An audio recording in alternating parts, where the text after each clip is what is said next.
আরে মুসলমান বাবা, যুবক ভাই, খুব ভালো করে কথাগুলা দিল দিয়া বুঝো। এ বাবা, দুনিয়াতে কোনো মানুষ যদি একটা ফল খাইতে যায় বাবা, ফল, ওই ফলটার জন্য কিন্তু বাবা আমাদেরকে একটা মৌসুমের জন্য অপেক্ষা করা লাগে। ওই ফলটার জন্য কিন্তু বাবা একটা সিজনের কিন্তু দরকার আছে। কারণ মুসলমান বাবা, যখন যেই ফলটা মৌসুম হয় তখন কিন্তু ওই ফলটা বাজারজাত হয়, বাজারের মধ্যে পাওয়া যায়। কিন্তু মুসলমান বাবা, এখন কিন্তু যদি আপনি বলেন আমি আম খাইতে চাই, আওয়াজ করে বলেন তো, গাছের কাছে গেলে কি আম পাওয়া যাবে নি? কথা কন না। মুসলমান, তার জন্য একটা সিজন প্রয়োজন, তার জন্য একটা মৌসুম প্রয়োজন। এরে মুসলমান বাবা, আমাদের ব্রাহ্মণবাড়িয়ার বড় হুজুর আল্লামা সিরাজুল ইসলাম রহমতুল্লাহি আলাইহি, উনি ওনার কিতাবের মধ্যে বড় চমৎকার করে লিখলেন, বান্দা, জান্নাতের মধ্যে কোনো মৌসুমের প্রয়োজন নাই, ওই জান্নাতের মধ্যে কোনো সিজনের প্রয়োজন নাই।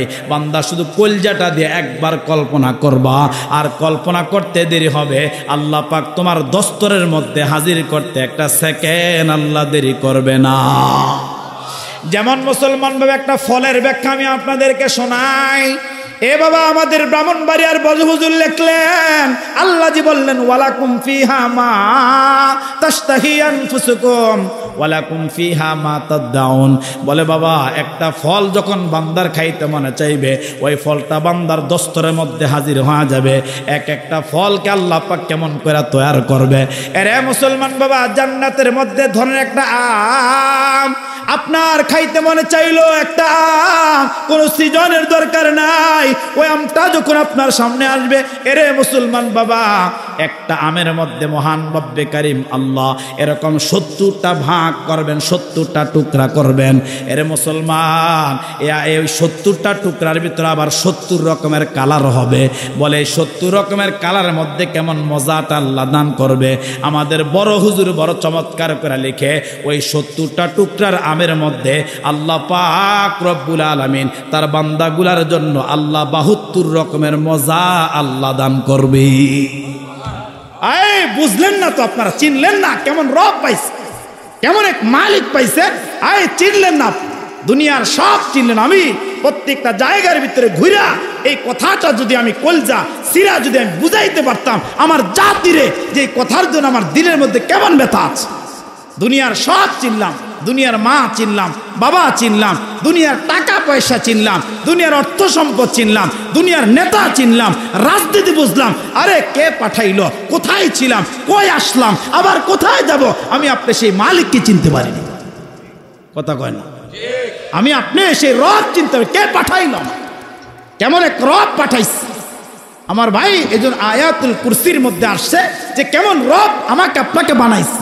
যুবক ভাই, দুনিয়া পায়া এই যে তারে নারে করে জীবন কাটাইতেছি, এই যে দুনিয়া পায়া এত লাফালাফি করছি, এই যে দুনিয়া পায়া এতই খামসা খামসি করছি, আমার ভাই ওই রব্বে কাবার কসম করে বলি, এটা কসম করে বললে ভুল হবে না, আমি আল্লাহর নামের কসম করে বলি, আমি আল্লাহর নামের কসম করে বলি, যেই দুনিয়ার জন্য আজকে তো পাগল, যেই দুনিয়ার জন্য তো মাইল, আমার ভাই ওই দুনিয়া আমাকে আপনাকে কাউকে মোহাব্বত করে না।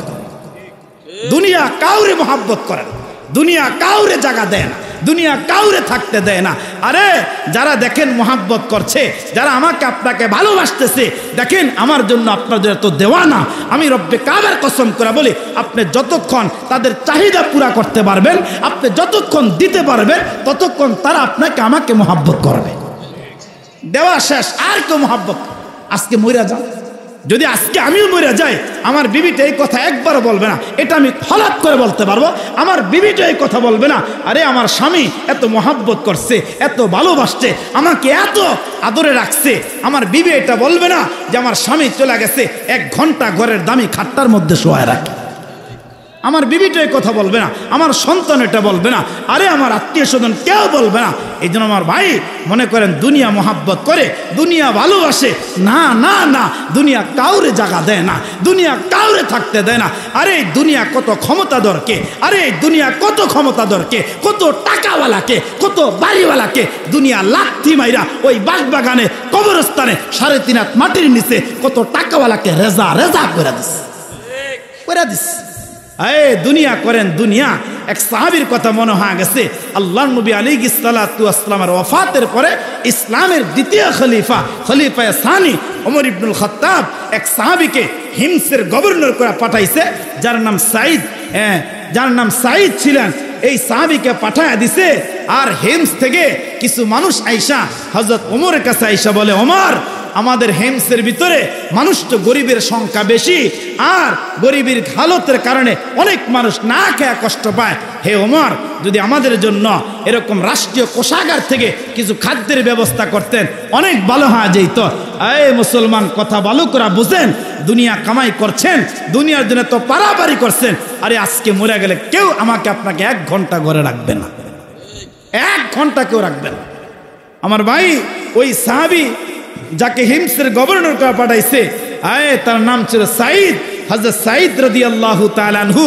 আর ওই হিমসের মানুষ যখন হযরত ওমরের কাছে লিস্টি ধরায় দিছে, এরকম এক বেতাকা ধরায় দিছে, এই জায়গার ভিতরে 100 গরিবের লিস্টি লাগছে। এর ভিতরে 1 নাম্বার যার নাম, তার নাম হচ্ছে নবীর সাহাবী, যিনি হিমসের গভর্নর হযরত সাঈদ রাদিয়াল্লাহু তাআলা। 1 নাম্বার গরিব। হযরত ওমর তার কাছে তাড়াতাড়ি বার্তাবাহক দিয়া একটা টাকার থলি দিয়া পাঠাইছে, যাও সাঈদের কাছে এটা পাঠায় দাও, যাও পাঠায় দাও তার কাছে হাদিয়াটা যখন পাইছে, এবার সাঈদ রাদিয়াল্লাহু তাআলা আনহু তিনি টাকার হাদিয়াটা পাইয়া এবার গোলামের সামনে পড়তেছে, ইন্না লিল্লাহ। বিবি ঘর থেকে ডাইকে বলে, স্বামী, ব্যাপার কি? মদিনার থেকে লোক আসছে, কি হাল কুতিলা ওমর কি দুনিয়ার থেকে চলে গেছে? ওমর কি বিদায় হয়ে গেছে? এবার সাহাবী কয়, না, বালিল আমরু আযমু মিন যালিক। বিবিরে, যদি ওমর মরে যাইতো এত ক্ষতি হইতো না, এর চাইতে মারাত্মক ক্ষতি এখন আমার হয়ে গেছে। হাদিয়া পায় এটা বলতেছে। বিবি ডাইকা বলে, তাহলে হাল কুতিলাল মুসলিমুনা ফিল মারিফা। হে স্বামী, তাহলে কি সমস্ত মুসলমান যুদ্ধের ময়দানে শহীদ হয়ে গেছে? আবার ডাইকা কয়, না, বালিল আমরু আযমু মিন যালিক। না, এটা হইলে তো ভালো হইতো, তার চাইতে আরো মারাত্মক ক্ষতি হয়েছে। এবার বিবি কাঁদতেছে আর ডাইকা বলে, বলেন না তাহলে হইলটা কি? এবার সাহাবী বলতেছে আর কাঁদতেছে। বিবিকে ডাইকা বলে, বিবিরে, উদখিলাত আলাইয়া দুনিয়া। ও বিবি, আমার ঘরে টাকা ঢুকছে, টাকা, আমার ঘরে দুনিয়া ঢুকছে। বিবি, আমার ঘরে দুনিয়া ঢুকছে আর আমি সাঈদ ধ্বংস হয়ে গেছি। হায়, দুনিয়া পায়া তার এরকম করছে, আর আমি আপনি দুনিয়া কামায়ের জন্য কোনো হারামকে বাঁচতেছি না, হালালকে হালালই মনে করছি না। এই দুনিয়া কামাই করার জন্য আমি আজকে কত পারাপারি করতেছি। এই জন্য আমার ভাই, দুনিয়া কাউরে জায়গা দেয়, এই দুনিয়া কাউরে থাকতে দেয় না। এই জন্য আমার ভাই, দুনিয়ার থেকে যাওয়ার আগেই আমি আপনার জন্য মানুষ হয়ে যাই, আমি আপনার জন্য সফল হয়ে যাই। এরপরে মহান রব্বে কারীম আল্লাহ দ্বিতীয় শব্দের মধ্যে আল্লাহ বলতেছেন, এই সফলতার জান্নাতটা আল্লাহ কাদেরকে দান করবে? আল্লাহ পাক বলে, আল মুমিনুন, যারা ঈমানওয়ালা, যারা ঈমান আনছে, যারা আমি রবের উপরে ঈমান আনছে, লা ইলাহা ইল্লাল্লাহ মুহাম্মাদুর রাসূলুল্লাহ, যারা এই কথার স্বীকৃতি দিছে, কলজা দিয়া বিশ্বাস করছে, আমলে পরিণত করছে। নবী আলাইহিস সালাতু ওয়াস সালাম বলে, ওই মানুষটাকে আল্লাহ পাক ফিরদাউস জান্নাতের মালিক বানায় দিছে। সুবহান।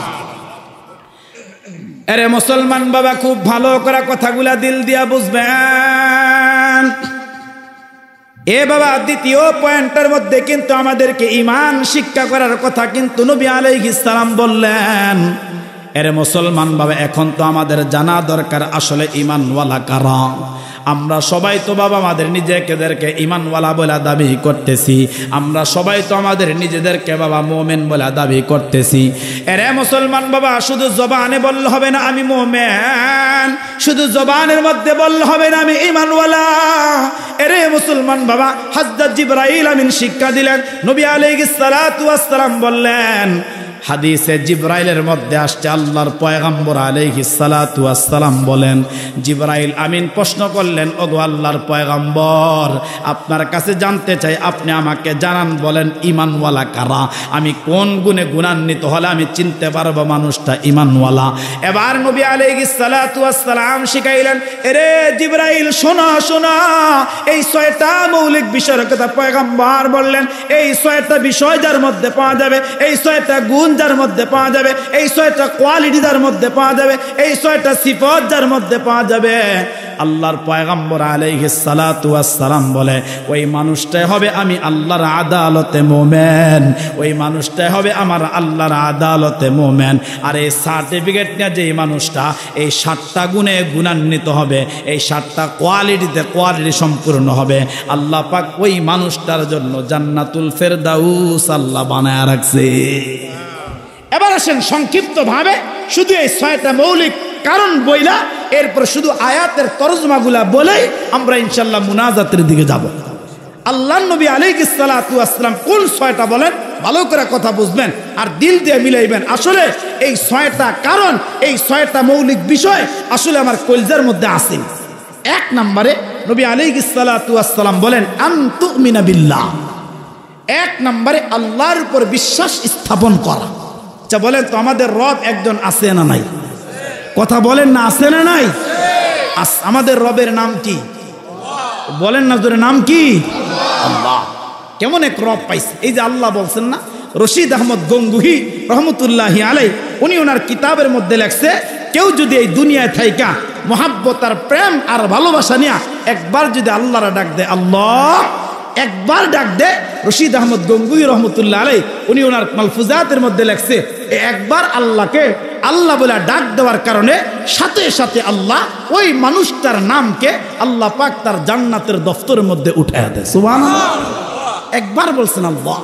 এই যে এটা শোনার পরে সুবহানাল্লাহ বলছেন না, তাফসীরে মাজহারির মধ্যে আল্লামা কাজী সানাউল্লাহ পানিপতি রহমতুল্লাহ আলাইহি লিখছে এই জমিন থেকে আকাশ পর্যন্ত এই পুরা জায়গাটা ইসলাম বনাম বিজ্ঞান কিতাবে আসছে 9,30,00,000 মাইল ফাঁকা জায়গা। এই পুরা ফাঁকা জায়গাটা একবার সুবহানাল্লাহ বলছেন, আল্লাহ সাথে সাথে পুরা ফাঁকা জায়গাটা আল্লাহ পাক নেক দিয়া পুরা করে দিচ্ছে। আয় দাম তো বুঝেন না, কারণ আমি সব সময় একটা কথা বলি, সেটা হচ্ছে জান্নাত কামাই করা বড় সহজ আর জাহান্নাম কামাই করা বড় কঠিন। আর আজকে আমরা সহজটার বানায় ফেলছি কঠিন আর কঠিনটার বানায় ফেলছি সহজ। কথা কয় না? এই বলেন গুনাহ করা সহজ না কঠিন? জোরে বলতে হবে, সহজ না কঠিন? আচ্ছা যারা সমাজে সুদ খায় এরকম মানুষ আছে না নাই? বলেন না, আছে না নাই? যারা ঘুষ খায় এরকম কিছু মানুষ আছে না নাই? দেখবেন যারা ঘুষ খায় তারা কি প্রকাশ্য দিবালোকে ঘুষ খায়? অনেকে আছে রমজান মাসে ঘুষ খাইতে গেলে ডয়ের খুলে দেখো ভাই এটার ভিতরে রাখেন, এখানে রাখে চলে যান, মানে হাত দেওয়া ধরে না। রমজান মাস হালাল না হারাম? কথা কয় না রে, হালাল না হারাম? আমাদের দেশে এরকম অপদার্থ কিছু বিচারক আছে, এরকম জালিম কিছু বিচারক আছে, অনেক অসহায়ের উপরে বিচার করতে গিয়া জুলুম করে টেবিলের নিচ দিয়া টাকা নেয় কি নেয় না? হালাল না হারাম? কথা কয় না, হালাল না হারাম? এরকম কিছু জালেম আছে না নাই? কথা বলতে হবে, আছে না নাই? আমার ভাই কথা বুঝেন। তাহলে এই টাকা নিতে গিয়া প্রকাশ্য দিবালোকে কেউ নেয়? সুদ যারা দেয় এবং যারা নেয় এবং যারা লিখে যারা সাক্ষী হয়, বলেন তো এই এলাকার মাইক দিয়া এলান করে তারপর কেউ সুদ খায়? কেউ সুদ দেয়? একজন জিনা করবে, একটা মানুষ জিনা করবে, নফসের খাহেসাতে বইরা জিনার মতো অপরাধ করবে, ব্যভিচারের মতো অপরাধ করবে। আওয়াজ করে বলেন তো জিনা কি কেউ প্রকাশ্য দিবালোকে করে? কথা কয় না, করে? আয় তার জন্য কত প্রস্তুতি, নির্জন জায়গা তালাশ করে, ঘর হলে দরজা লাগায় দেয়, ঘর হলে জানালা লাগায় দেয়, ঘর হলে দরজার নিচে দিয়া কাপড় দিয়া দেয়, জানালায় পর্দাটাই না দেয়, এরপরে গুনাহটা করে। তাহলে প্রকাশ্য কেউ করে? কথা বলেন, করে? আরে যুবক ভাই আরেক কথা মনে হয়ে গেছে, জুলফিকার নকশবন্দি লিখে যারা জিনা করে, যারা অপরাধ করে, যারা পাপাচার করে, আরে ওই অবস্থায়, ওই জিনা করা অবস্থায়, ওই গুনাহ করা অবস্থায়, যেমন বর্তমানে শুধু জিনা এটাই মনে করেন না যে শুধু নারীর সাথে মিলিত হলাম এটার নাম জিনা না, এখন এরকম নারী প্রয়োজন হয় না, মোবাইল থাকলে এখন জিনা করা যায়। কথা কয় না রে? এ অবাস্তব বললাম, এটা অবাস্তব বললাম? আয় যুবক ভাই যখন তুমি গুনাহ করো ওই অবস্থায় তোমার রব, ওই অবস্থায় তোমার মালিক তোমার উপরে ইহসান, তোমার উপর দয়া কেমন ভাবে করছে। ইমাম জুলফিকার লিখছে, আয় মানুষটা জেনা করে, মানুষটা এরকম ভাবে নাটকের গুনাহ করে, সিনেমার গুনাহ করে, পর্নোগ্রাফির গুনাহ করে, বিভিন্ন অশ্লীল নাচ গান বাদ্যদায়িকা গুনাহ করে, ওই অবস্থায় ঘরের দরজা লাগানো, ঘরের জানালা লাগানো, জানালায় কাপড় টানা, ওই অবস্থায় আল্লাহ কয় আমার বান্দাটা যেন মইরা না যায়, আমার বান্দাটা যেন হালাক না হয়ে যায়। ওই অবস্থায় এ যুবক ভাই, ওই অবস্থায় তোমার আমার রব তোমাকে আমাকে বাঁচা রাখার জন্য ওই মুহূর্তে ওই অবস্থায় আল্লাহ দরজার নিচে দিয়া অক্সিজেন পাঠায়া দিয়া আল্লাহ তোমাকে আমাকে বাঁচায়া রাখে। হায়, তিনি তোমার আমার রব। তাহলে বলেন তো আমাদের রব কে? জোরে বলেন না কে? আল্লাহকে দেখা যায় না, আল্লাহকে অনুভব করা যায় না, আল্লাহকে ধরাও যায় না, এরকম আল্লাহকে না দেখা অনুভব না করে যারা বিশ্বাস স্থাপন করবে তারাই হচ্ছে আল্লাহর আদালতে মুমিন। সুবহানাল্লাহ। আরে মুসলমান বাবা, যুবক ভাই, খুব ভালো করে কথাগুলা দিল দিয়া বুঝবেন। এ বাবা, তাহলে এক নম্বরে পাইলাম আনতুমিনা বিল্লাহ। আরে মুসলমান বাবা, আমাদের রবকে কিন্তু বাবা দেখা যায় না, কিন্তু আকাশের মধ্যে যদি আমরা তাকাই, এরকম জমিনের মধ্যে যদি আমরা তাকাই, আপনার আওয়াজ করে বলেন তো বাবা, আকাশ জমিনের দিকে তাকাইলে বানানেওয়ালা একজন আছে, ওনার পরিচয় বলেন তো আছে না নাই? জোরে আওয়াজ করে বলেন না বাবা, আছে না নাই? আরে মুসলমান বাবা, আমাদের দেশের মধ্যে আমাদের অনেক ভাই আছে যারা রবকে রব বলে মানে না, যারা দেব দেবীর পূজা করে, যারা গাছের পূজা করে, যারা কবরের পূজা করে, যারা আগুনের পূজা করে, এমন কি বাবা যারা নিজের হাত দিয়া মাটি দিয়া মূর্তি খড়কুটা দিয়া বানায় তার পূজা করে। আমি আপনাদের কাছে একটা কথা জানতে চাই বাবা, আপনারা আওয়াজ করে বলেন তো বাবা, নিজের হাত দিয়া বানানো কোনো বস্তু কখনো ইবাদত পাওয়ার যোগ্যতা বলেন তো রাখেনি? কথা কয় না। এরে মুসলমান বাবা, যার যার ধর্ম সে পালন করবে। আমি কাউকে ছোট করে কথা বলছি না, শুধু এখান থেকে যে তথ্যটা আমি শোনায় দিব, এখান থেকে যে মাসআলাটা আমি হল করে দিব। এরে বাবা, আমার কথাটা আপনারা শুধু একটু অ্যানালাইসিস করবেন, চিন্তা করবেন মুসলমান বাবা। কারণ রব্বে কারিম চায় কপালটা ঠেকায় আপনি আপনার রবকে সিজদা করেন, যিনি আপনাকে বানাইলো তার কাছে আপনি মাথাটা ঠেকান। কারণ ওই মালিক আপনার আমার সুখে এবং দুঃখে সর্বহালতে আপনার আমার ডাক যিনি শুনেন, আওয়াজ করে বলেন তিনি কে? মুসলমান বাবা, রব্বে কারিম আল্লাহ তাআলা ডাইকা বলে, আলাহুম আরজুলু ইয়ামশুনা বিহা আম লাহুম আইদি ইয়াবতিশুনা বিহা আম লাহুম আ'য়ুনু ইউবসিরুনা বিহা আম লাহুম আযানু ইয়াসমাউনা বিহা। এর মুসলমান বাবা, যারা এরকম মূর্তির উপাসনা করে, যারা এরকম গাছের পূজা করে, যারা এরকম মাছের পূজা করে, আপনারা আওয়াজ করে বলেন তো বাবা, ওই মূর্তির মধ্যে হাত বলেন তো আছে না নাই? কথা কয় না। এরে মুসলমান বাবা, মূর্তির মধ্যে হাত আছে কিন্তু ধরার কোনো ক্ষমতা আসেনি। কথা কয় না, আসেনি? এরে মুসলমান, মূর্তির মধ্যে চোখ আছে কিন্তু এই চক্ষু দিয়া বলেন তো দেখার ক্ষমতা আসেনি। এরে মুসলমান, হাত আছে কিন্তু ধরার ক্ষমতা আসেনি। পা আছে কিন্তু বলেন তো পা দিয়া চলার ক্ষমতা আসেনি। জবান আছে কিন্তু বাবা জবান দিয়া বলেন তো বলার ক্ষমতা আসেনি। এর মুসলমান নাই। তাহলে চিন্তা করেন বাবা, যেটা নিজের হাত দিয়া বানাইলাম, এরকম পা থাকার পর নিজের পা দিয়া যে দাঁড়াইতে পারে না, এরকম খড় কুটা দিয়া বানায় একটা খুঁটা দিয়া তারপর দাঁড় করানো লাগে, আপনারা আওয়াজ করে বলেন তো বাবা, ওই মূর্তি কখনো উপাসনা পাওয়ার বলেন তো যোগ্য হয়নি।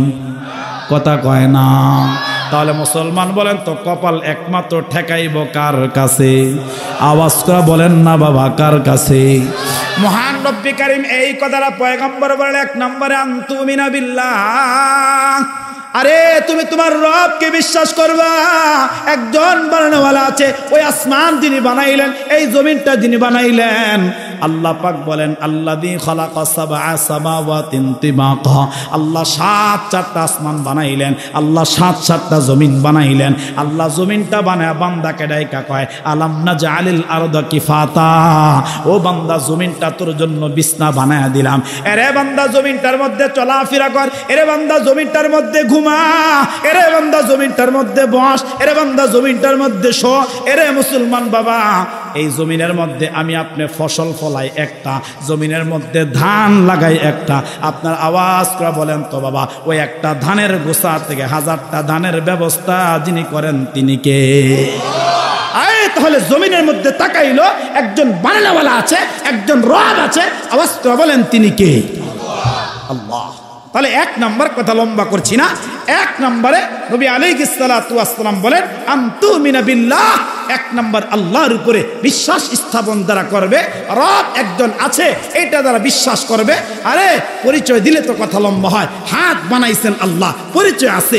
আমার পা বানাইছেন আল্লাহ, পরিচয় আছে। আমার ব্রেন বানাইছেন আল্লাহ, পরিচয় আছে। আমার চোখ বানাইছেন আল্লাহ, পরিচয় আছে। আমার জবান বানাইছেন আল্লাহ, পরিচয় আছে। শুধু একটা পরিচয় দেই, এই যে প্রায় 1.5 ঘন্টা কথা বললাম, আচ্ছা আপনারা আওয়াজ করে বলেন তো, আমার ব্যক্তিগত বয়স এখন 35 বছর চলে, আমি 3 বছর মাইনাস করে দিলাম, তাহলে যদি ধরি 32 বছর ধরে আমি কথা বলছি, আর দৈনন্দিন মাহফিলে ঘন্টা ঘন্টায় কথা বলছি। কেউ যদি আমার এই গলার নিচ থেকে নাভি পর্যন্ত ওপেন হার্ট সার্জারির মতো পুরা ফাইরা আলাদা করেন, আওয়াজ করে বলেন তো, এই যে 1.5 ঘন্টা কথা বললাম, কথাগুলা দেহের কোনো জায়গার ভিতরে কোনো গোডাউনের মধ্যে আওয়াজ করে বলেন তো জমা পাবেন? কথা বলেন পাবেন? আল্লাহ তাআলা এমন এক জবান বানাইলেন, তার মধ্যে আবার জিহ্বা নামের একটা মেশিন বানায় দিলেন। আরে বান্দা, নারায়ণেরা কথা বলছো, নারায়ণেরা কত রঙের কথা বলছো। আরে ভাই, সব বাদ দিলাম, শুধু এই জবানটার মধ্যে তাকাইলে আওয়াজ করে বলেন তো, যিনি বানাইছেন, যিনি আমাকে আপনাকে বানাইছেন, যিনি এটা দান করলেন, সেই মালিক আল্লাহর পরিচয় আছে না নাই? হায় যুবক ভাই, কথায় কথা লম্বা হয়ে যায়, এজন্য আর কথা লম্বা করছি না।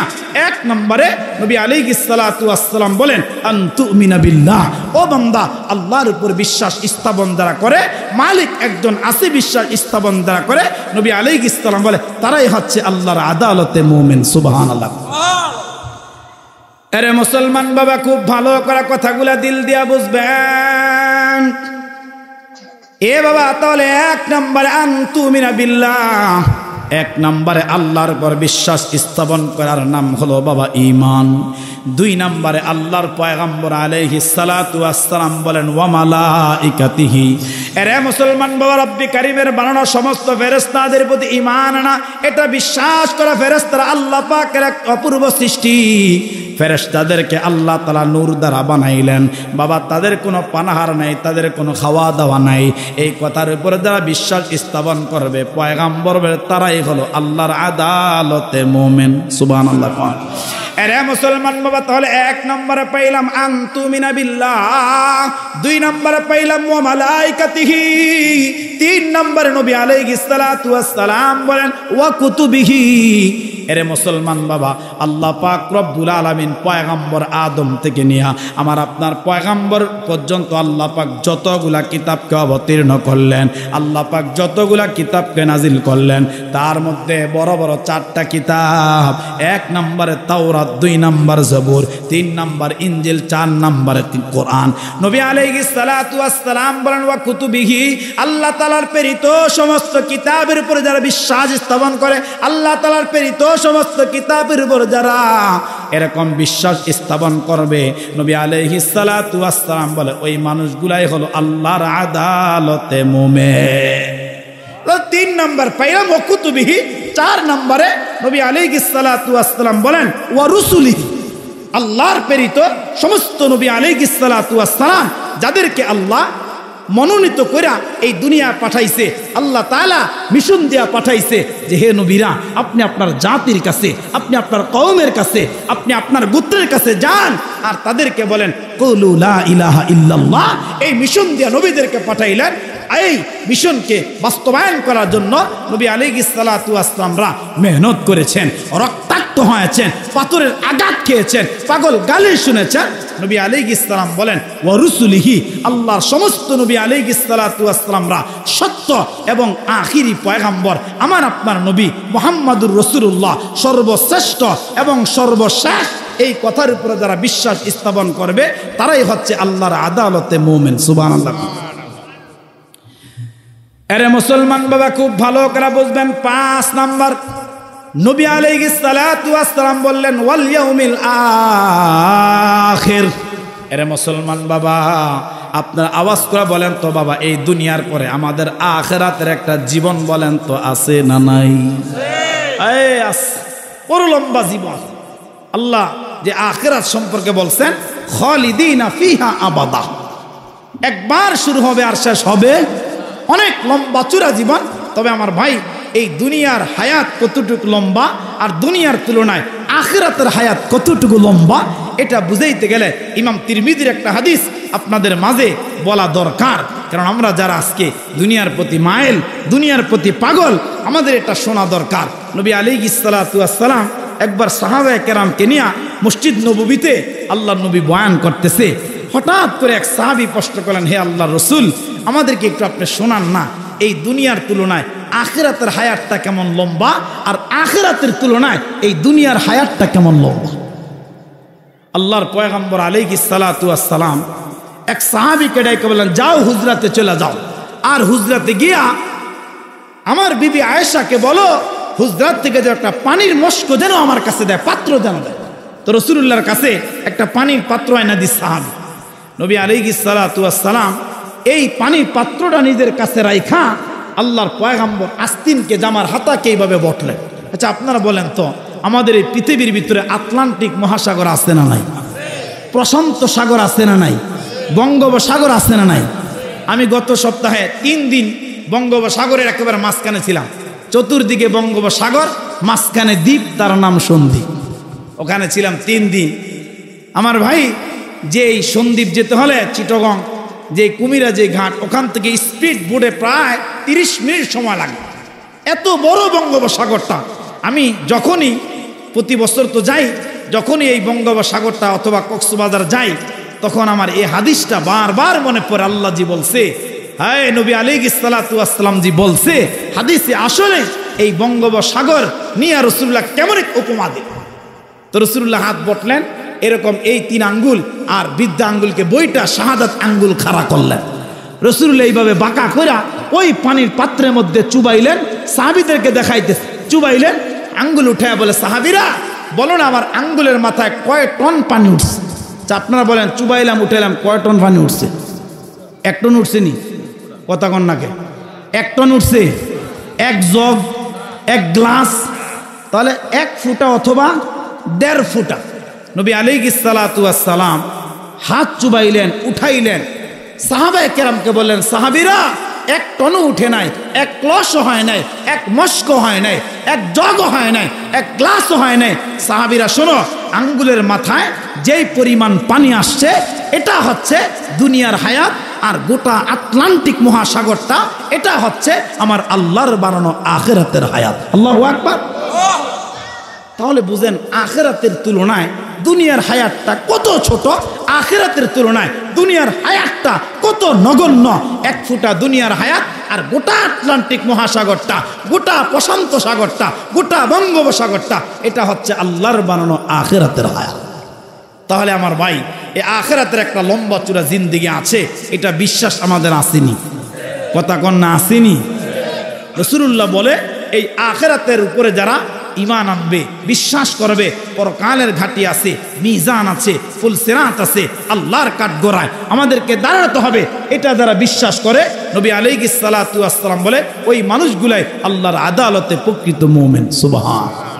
সর্বশেষ কথা 6 নাম্বার, নবী আলাইহিস সালাতু ওয়াস সালাম বলে, ওয়া তুমিনা বিল কাদরি খাইরিহি ওয়া শাররিহি। বলেন, তাকদীরের মালিক কে? জোরে বলতে হবে, কে? এটার ভিতরে আমাদের অনেক কমজোরি আছে। আমরা এটা বলি যে ভালো মন্দ সব কিছু করার মালিক কে? আল্লাহ। কিন্তু সন্তান চায় গিয়া মাজারওয়ালার কাছে। কথা কয় না? সন্তান মাজারওয়ালা দেওয়ার ক্ষমতা আসেনি? বলেন আসেনি? কোনো মাজার, এই যে বাংলাদেশে এত মাজার আছে, যদি সব মাজার একসাথ করেও যদি সন্তান চাওয়া হয়, সব মাজার মিলে একটা সন্তান দিতে পারবো নি? সন্তান দেওয়ার মালিক কে? বলেন না, মালিক কে? আমাদের দেশে, আমি জানি না আপনারা এটা দেখছেন কিনা, আমাদের দেশে এক সময় ছাত্র জমানায় অনেক সময় আমরা দেখছি মানুষ এরকম টিয়া পাখির দ্বারা ভাগ্য গণনা করে। দেখছেন এটা আপনারা? মানুষ গণকের কাছে হাত দেখায়, যে দেখাইছে সেও মুশরিক, আর যে দেখছে সেও মুশরিক। ঈমান শেষ, ঈমান শেষ, হালাক বরবাদ। এজন্য আমার ভাই, দুনিয়ার কোন পীর, দুনিয়ার কোন মাজারওয়ালা, দুনিয়ার কোন গণক, দুনিয়ার কোন টিয়া পাখিওয়ালা, বলেন তো কোন মানুষের ভাগ্য পরিবর্তন করতে পারে? একমাত্র পরিবর্তন করার মালিক কে? আল্লাহ। এই 6টা মৌলিক বিষয়ের উপরে যারা বিশ্বাস স্থাপন করবে, নবী আলাইহিস সালাতু ওয়াস সালাম বলে, ওই মানুষটাই আল্লাহর আদালতে প্রকৃত মুমিন। সুবহান।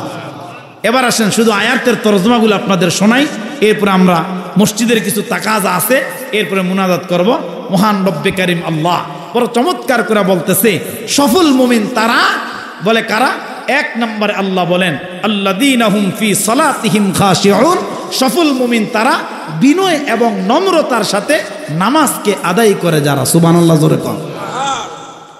তাহলে পাইলাম সফল মুমিন তারা 7টা কোয়ালিটি আল্লাহ বয়ান করছে এই সূরায়। এই 11 আয়াতের ভিতরে 7টা কোয়ালিটি বয়ান করছে। এই 7টা কোয়ালিটি যার মধ্যে পাওয়া যাবে ওই মানুষটাই মুমিন, আর ওই মানুষটাকে আল্লাহ জান্নাতুল ফেরদাউসের মালিক বানায়া দিবে। আরে মুসলমান বাবা, এক নম্বরে আল্লাহ বলেন আল্লাযীনা হুম ফি সালাতিহিম খাশিউন। এক নম্বরে আল্লাহ বলেন সফল মুমিন হলো তারা বিনয় এবং নম্রতার সাথে বাবা নামাজকে আদায় করে যারা।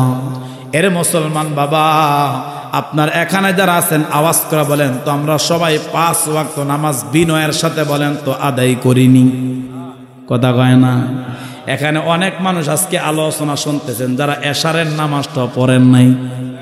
কথা কয় না? আবার এমনও আছে যে ফজরের নামাজও পড়তাম না। আছে না নাই? আল্লাহ বলে বিনয়ের সাথে যারা নামাজ আদায় করে। এ বাবা, বিনয় কাহাকে বলে? নামাজের মধ্যে নম্রতা কাহাকে বলেন?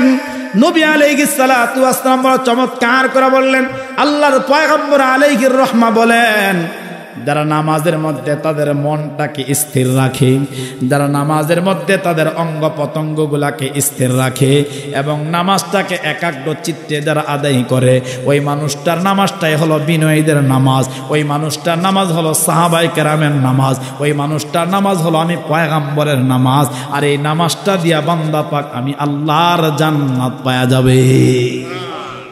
এই ধরনের নামাজ আমাদের প্রত্যেকের জরুরি পড়া। ইমান, যে ইমানের কথা বললাম, ইমান আনার পরে সর্বপ্রথম ফরজিয়ত বিধান হচ্ছে নামাজ। এখন আপনাদের এলাকায় শুক্রবারে মসজিদে যেই মুসল্লি হয়, ফজরের নামাজ ওই মুসল্লি হয়নি। কথা হয় না? হয়নি? আমার ভাই, তো নামাজ আমরা যদি নামাজ পড়তে হয় তাহলে কোথায় যাওয়া লাগবে? কথা কয় না রে? মসজিদে যাওয়া লাগবে না? এখন আপনাদের এই যে মসজিদ সর্বপ্রথম আসটিয়ারি আমার অত্যন্ত প্রিয় মহাব্বতের মানুষ, প্রিয় ভাই হযরত মাওলানা আব্দুল্লাহ আল সিদ্দিকী সাহেব, যিনি আপনাদের মসজিদের খতিব সাহেব হুজুর, উনি আমাকে সর্ববাবার দোয়ায়, ওস্তাদের দোয়ায় সারা বাংলাদেশ আল্লাহ ঘুরায়। আমার ভাই, এরকম কিছু অজপাড়া গাঁ আছে, এরকম কিছু জায়গা আছে, আরে যেই জায়গার ভিতরে এরকম প্রাইভেট কার নিয়ে ঢুকা খবরও দুষ্কর, ওই জায়গাতে ঢুকলে এরকম এরকম মসজিদ বানায় রাখছে, আপনি দেখলে আশ্চর্য হয়। এত সুন্দর, এত সুন্দর, এত দৃষ্টিনন্দন বানায় রাখছে, আয় চোখ নয়ন জুড়ে যায়। কারণ ইবাদতের ঘর যত সুন্দর হবে আপনার ইবাদতও তত সুন্দর হবে। কথা কয় না? এই বাইতুল্লাহ গেছেন কারা কারা? একটু হাত তোলেন তো। কে কে গেছেন বাইতুল্লাহ? একটু হাত তোলেন দেখি। মক্কায় 2 রাকাত নামাজ পড়ার পরে কোনো মানুষ উইটা চলে আসে না, সে আরো 2 রাকাত পরে, আবার পড়ছে, আরো পরে। আমি এরকম এক হাজির সাথে আমার দেখা হয়েছে, হুজুর নামাজ যতই পড়ি ততই মজা লাগে, আমার তো মনে চায় না যে আমি হেরেমের চত্বর তুইয়া হোটেলে ঘুমাই। সারা রাত নামাজ পড়ছে, আমার সাথে গেছে সারা রাত নামাজ পড়ছে। তা আল্লাহ তাআলা ওই ঘরকে এমনভাবে আল্লাহ তাআলা তৈরি করছে, এমনভাবে আল্লাহ তাআলা এই ঘরের সৌন্দর্যকে বর্ধিত করছে, 2 রাকাত পড়লে আরো মনে চায়। এই জন্য মসজিদ যত সুন্দর হবে, ইবাদতগাহ যত সুন্দর হবে, আপনার আমার নামাজের মধ্যেও তত মজা আসবে। আপনি আপনার ঘর এত টাইস মোজাইক এত সুন্দর করে বানালেন, বাথরুমটাও মানুষ টাইস করে। এখন বাথরুমেও মানুষ টাইস লাগায়, মোজাইক লাগায়। আল্লাহ তাআলার ঘর মানুষ এখন সুন্দর করতে চায় না।